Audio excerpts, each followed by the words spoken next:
alla musta tuntuu, että koko Suomi pukeutui jollain tavalla vihreään ja täälläkin on käsityön harrastajia, ammattilaisia, huikeita kädentaitajia paikalla, jotka ehkä ovat tehneet omia kääriä boleroitaan sinne itselle tai perheenjäsenille. Mistä tämä kaikki oikein lähti? Mistä te saitte ajatuksen, että tehdään tämmöinen neon vihreä bolero, joka on vielä tämän mallinen? No joo, se oli kyllä ihan mielettömän hauska työ. Ensinnäkin siis sen takia, että Jere Vantaalta Kääriä on niin älyttömän mieletön heittäytyjä ja jotenkin aseista riisuvan aito tyyppi. Ja Jere sanoi silloin ensimmäisessä palaverissa, että hänellä on kaksi asiaa, mistä hän ei luovu. Toinen on pottatukka ja toinen on keltainen väri. Hän on käyttänyt aina keltamustaa väriä. No, Bolero kertoo, että keltaista väristä jouduttiin luopumaan. Sen takia, koska edellisellä kaudella Suomen Euroviisussa ja Rasmus, jolla oli silloin, he ovat aina pukeutuneet mustiin, ja heillä oli teemaväri musta ja keltainen, niin sitten me että me voidaan tehdä keltamustaa sen takia. Ja sen haluan sanoa tietenkin, että meidän pukutiimissä on siis Ylen loistava pukusuunnitelma Elina Larjo, ja sitten on stylisti Vesa Silver, ja me ollaan yhdessä ideoitu kaikki nämä UMK-esitykset ja myöskin tämä Kääriän luokka perustuu meidän kolmen, että se ei ole pelkästään minun suunnittelemani. Ja yksi lähtökohta oli se, että Kääriän Instatilinkin nimi on Paidaton riehuja, eli hän sanoi, että sori vaan suunnittelee, mutta joka tapauksessa mitä tahansa te teette, niin hän todennäköisesti sitten haluaa ottaa sen pois ja olla paidatta. Ja sitten me oltiin silleen, että no tehdään joku semmoinen vaate, että sillä on vähän niin kuin torso paljaana, että sitten ei tarvitse sitä vaatetta heti ottaa pois. Tämä suunniteltu tämä Bolero musiikkivideoon ja siinä oli teemana tämmöinen showpaini. Ja musavideon ohjaaja siinä oli toi Elias Koskimies ja sitten Heikki Slain ohjasi sen. Ja nämä showpainivaatteet on sellaisia aika kaverivaatteita ja sitten me alettiin ideoimaan siitä, että tehdään siihen tämmöiset valtavia isot olkapäät ja hapa. Ja sitten sitä väriä niin mietittiin, että itse se voi olla se keltainen, että mikä se olisi. Sitten Heikki taas itse asiassa ehdottaa, että siinä värimaailmassa täällä oli sellainen piinpala, joka oli vihreä, että voisiko se olla vaikka vihreä. Sitten me Elinan kanssa alettiin googlaa tällaista neonvihreitä ja löydettiin italialainen nahka tuohon. Ja sitten oltiin mietitty myöskin vähän tommosia piikkejä ja sitten mä ajattelin, että ne voisivat tehdä nahasta, ettei niin ole mitään se metallipiikkejä, vaan niin aika isoja. Ja sillä tavalla toi syntyi sitten toi vaate. Ja meidän oli tarkoitus siihen varsinaiseen Euroviisu-esitykseen oli jo suunniteltu sitten semmoinen musta vaate, jota Kääriä on käyttänyt sitten sen jälkeen. Mutta sitten me jossain vaiheessa ajateltiin, kun tämä Kääriän ilmiö alkoi jo syntyä ja olla niin suosittu, että se jotenkin toi vihreä bolero se alkoi ja muodostui niin ikoniseksi, niin sitten se oli varmaan ihan pari viikkoa ennen sitä varsinaista lavaesitystä, että päätettiin, että nyt tämä Kääriän show sai siellä alkunsa. Nyt täytyy kysyä tässä vaiheessa jo, että silloin UMK-aikaa ja Euroviisujen aikaa, niin oliko sulla jotain vihreitä päällä? No, mulla ei ole mitään vihreitä päällä silloin, mutta täytyy sanoa, mä olen siis jossain haastattelussa sanonut, että se tunne oli kyllä ihan huikea. Mä muistan niin selvästi sen, kun mä istun Ylellä työpöydän ääressä, mulla on valkoinen paperi ja sitten mulla on vähän meidän niin tämmöisiä ideakuvia ja mitä me oltiin puhuttu ja sitten mä alan luonnostella sitä Kääriän boleroa ja sitten mä ajattelen, että siinä on tommoset aika isot puhvihihat, että se näyttää vähän semmoista historiallista herttua vaatteelta ja vaikka me sovittiin, että me ei laiteta siihen mitään niittejä, niin sitten mä kuitenkin lisäsin siihen niitit kalvokseen ympärille ja sitten tänne kalvosimeen ja muistan niin selkeästi sen hetken, kun mä ideoin sitä pukua. Ja sitten seuraava hetki, kun niiden Euroviisujen jälkeen Kääriä oli kotiinpalokeikalla Helsingin jäähallissa, kun polkupyörällä sinne. Ja mä näen silmän kantamattomia ihmisiä, joilla kaikilla on jotain vihreitä päällä, jotain mikä perustuu siihen, mitä mä olin piirtänyt tai mitä me oltiin ideoitu Elinan ja Vesan kanssa. Ja sitten mä katsoin silleen, että ei helvetti, että mä en ole ikinä kokenut mitään tällaista. Sitten tuli kyllä semmoinen ilmiö meille itsellekin tekijöille. Että Niinpä. Sulla on, niin kuin tässä puhuttu, sä oot tehnyt muun muassa linnanjuhliin pukuja ja linnanjuhlia puvut. En yhtään enkä ajatellut sitä ollenkaan. Ainoa, mikä mua jännitti silloin, mä muistan, kun me näytettiin pukuluonnos Jerelle, niin mä vähän olin silleen, että tää on nyt vähän crazy, että pitäisi tykkää. Ja sitten Kääre ei toimi. Sehän on ihan hullu. Joo, ei mennään vaan täysillä sillä. Koska sitten tosi monet artistit, vaikka ne on, siellä on mieletön niin kuin, ammattilaistiimi tekemässä näitä UMK-esityksiä, niin sitten tosi monella saattaa olla sellainen pelko ja mitäs mistä ajatellaan ja onko tämä nyt. Toki siis kaikki me ihmiset ovat tosi erilaisia, sitten jotkut on aika niin kuin, yllättävän varovaisia.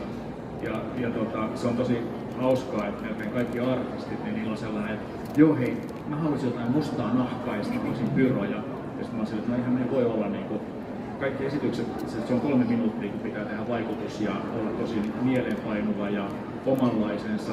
Ja sitten meillä on niinku monta artistista, kaikilla olisi pyroja ja mustaa nahkaa, niin ei ne erotuisi toisistaan, se on niinku äärettömän tylsää. Mutta kuten sanoin, niin oikeastaan siis ihan kaikki kiitos on vaan siis Kääriällä, joka on siis mieletön heittäytyjä.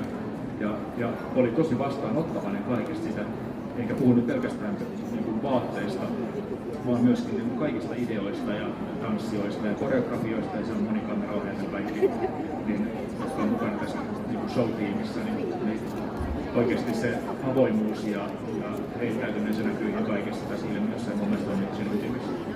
Ihan huikeata, ja Morris Moore myös tässä ilmiössä. Yksihän iso kohahdus kävi silloin, kun Kääriän Bolero hukkui. Muistatko, mitä siinä oikein kävi? Siis muistan erittäin selvästi, koska sehän oli, me oltiin taas, meillä on yhteinen WhatsApp-viestiryhmä, ja sitten sieltä tuli, että no nyt se on hukannut se Boleron, ja me oltiin silleen, että ei ole totta.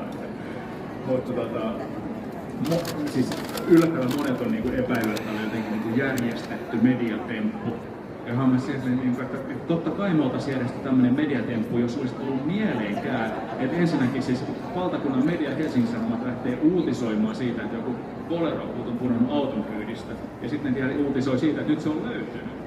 Siis mehän tehtäisiin niinku tämmöisiä mediatemppuja aivan jatkuvasti, jos tulisi mitenkään mieleen, että joku ylittäisi tällainen asia uutiskynnyksen. Sehän oli ihan siis aito. Ja ne oli oikeasti vähän kaahan autolla ja sanoi, että se oli jäänyt se takaluukku, kun se oli lyönyt sen kiinni, niin se oli jäänyt vähän auki. Ja sitten siellä oli niin paljon tavaraa, ja se Bolero oli pukupussissa, joka on liukas. Ja sitten se oli kääntynyt mutkaisen, se oli luiskahtanut sieltä niin kuin takaluukusta. Ja sitten koko Suomi oli huolissaan ja etsi sitä pääkaupunkiseudulta, ja onneksi Jere nyt sitten... Jere ei myöskään tiennyt, että siellä on toimittajia paikalla. Tuli ottanut yhteyttä, että halusi mennä pelaamaan pleikkariin niiden kundien kanssa, pikkupoikien kanssa. Ja niin, media on sitten onkin selville, että kuka tämä on, joka sen on löytänyt. Ja voidaanko me tulla sinne? Ja sitten tämän perheen äiti oli, joo, mä voin keittää kahvit teille. Ja sitten kun Jere menee hakemaan Boleroa, niin siellä on niin hirveä valokuva ja muuri vastassa ja toimittajat.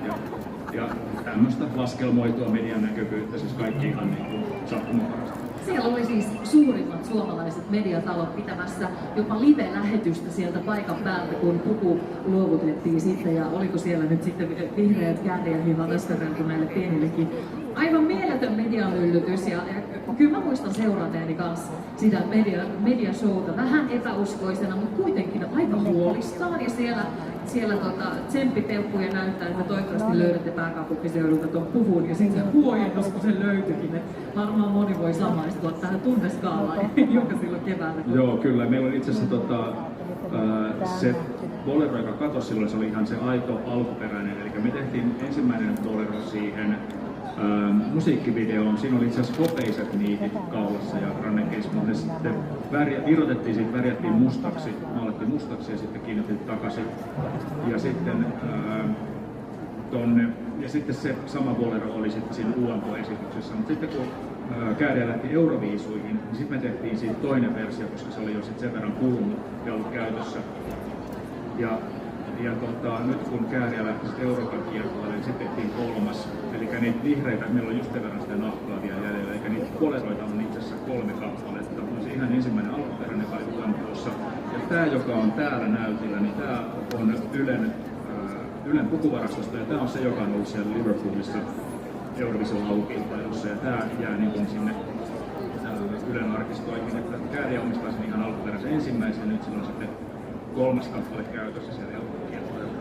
No tämä selittää paljon, kun Kääriä keikkailee tänäkin viikonloppuna, että miten voi olla yksi Bolero täällä ja sitten... Ja nyt on varaa hukatakin näin. Kaarella autolla ja missä sattuu. Yksi menee hukkaan, niin toinen löytyy. Ei ole todellista. Teemu, minun on pakko kysyä tästä salaisuuksien pitämisestä, kun sinä olet sen mestari, kun sulla on tulossa niitä upeita linnanjuhlaluomuksia. Tänäkin vuonna nähdään tasavallan presidentin vastaanotolla linnanjuhlissa ja sitten on tulossa taas UFK ja siellä on upeilla artisteilla pukuja ja sitten oli tämä kääriä-ilmiö kanssa. Minkälaista on pitää salaisuuksia ja onko siellä jotain tyyppejä utelemassa sulta niin kuin mäkin tällä lavalla? Voiko sen vähän kertoa jotain? No joo, meillähän on siis UMK:ssa käytössä salanimet sekä juontajalle kautta juontajille että sitten näille artisteille, että mikään ei vaan vuotaisi julkisuuteen, koska sehän on niin hauskaa, että ne pidetään salaisuutena ja sitä on myöskin tämmöistä niin kuin jännitystä siihen joo, linnanjuhlat on, kyllähän niitä niin aina uudellaan myös etukäteen. Mulla on aina ollut sellainen linja, portti on pois ja Jalotiina alkoi muistaakseni seurata. Meillä on siis tarkka sääntö myöskin, että ei saa rahaa seurata näitä artisteja, koska ihmiset seuraa sitä, että kuka seuraa ketäkin. Ja mä ajattelin, että ei säännä, että kukaan varmaan on katsonut. Mutta Jalotiina alkoi seurata mua ja mä aloin seurata Tiinaa ja sitten mä kommentoin sitä. Ja sitten meillä oli jotain hänen postaustaan. Ja sitten meillä oli UMK:n pikkujoulu ja sitten siellä yleisesti sitten se PR-tyypit alkoi kertoa, että jossain keskustelun palstalla oli sitten, että hei, UMK pukusuunnittelija oli alkanut seurata ja kommentoinut Jalotiinan, että olisikohan Portion Boys UMK:ssa mukana, ja sitten mä olin, että ei ole totta. Ja sitten tuli vähän sellainen kylmä hike, että mä saan varmaan potkut Yleltä. En saanut, on edelleen töissä siellä. Mutta sitten vaan niin tuli semmoinen fiilis, että ei itse, että tässä niin oikeasti pitää olla aika varovainen. Mutta että nyt ehkä sitten ihmiset seuraa ja katsoo, että ketä mä en ole alkanut seurata ja kenen kuvia mä en kommentoi, niin nyt se varmaan paljastaa, että ne on varmaan UMK. Näin.